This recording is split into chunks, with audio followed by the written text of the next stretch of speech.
Hey English learners, do you say I have lived here since 10 years? Sounds a bit wrong, right? Let's fix that today once and for all. In English, we use since to talk about the starting point of an action.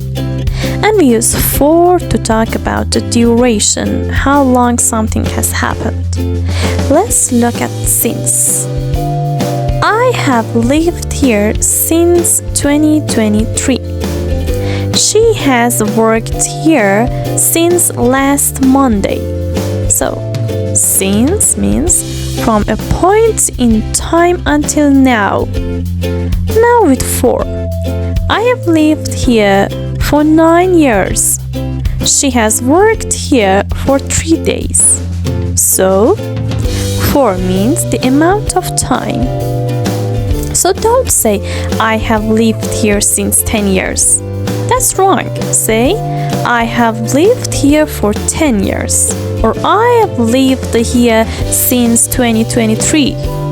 Now it's your turn. Complete this sentence in the comments. I have studied English 2 years. Is it since or for?